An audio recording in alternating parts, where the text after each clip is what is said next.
మా ఆయన పేరు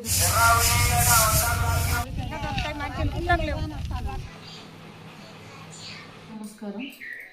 మా ఆయన పేరు గంగపురం రమేష్, నా పేరు రమ. ఆయన పక్షపాతం వచ్చింది. ఇప్పుడు 6 సంవత్సరాలు అవుతుంది. పింఛన్ వస్తలేదు.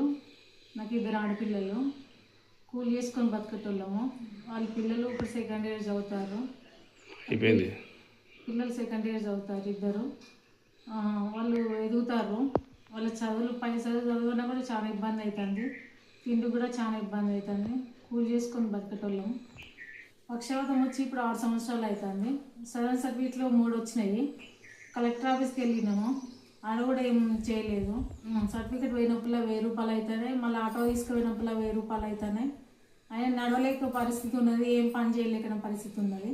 తాళ్ళు ఎక్కేది తల్లలోనే వచ్చింది అని పక్షవాతము.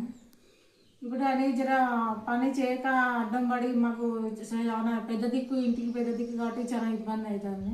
నేను కూలి చేసుకుని బతుకుడే. మాకు నేను ఒకదాన్ని చేస్తేనే ఇంట్లో చేసుకొని బతుకుడే. ఏ పని అంటే ఆ పనికి పోతా. పిల్లలు ఊరగాయానికి పోతా, అది మొక్కజొన్నలకు పోతా, పల్లికాయ దీనికి పోతా, పత్తేర పోతా. అవి లేనప్పుడు ఉపాధి హామీ పథకానికి పోతా. ఇంకా వేరే పనులకు కూడా పోతా, బయట పనులకు కూడా పోతా. అవి లేనప్పుడు ఇక చాలా ఇబ్బంది అవుతుంది. నేను ఒకవేళ చేస్తేనే చాలా ఇబ్బంది అవుతుంది. అంటే మందులకైనా పిల్లలకు ఖర్చులైనా పిల్లలు ఎదుగుతారు. పింఛన్ వచ్చి తొందరగా వచ్చే అవకాశం కావాలని కోరుకుంటున్నాను.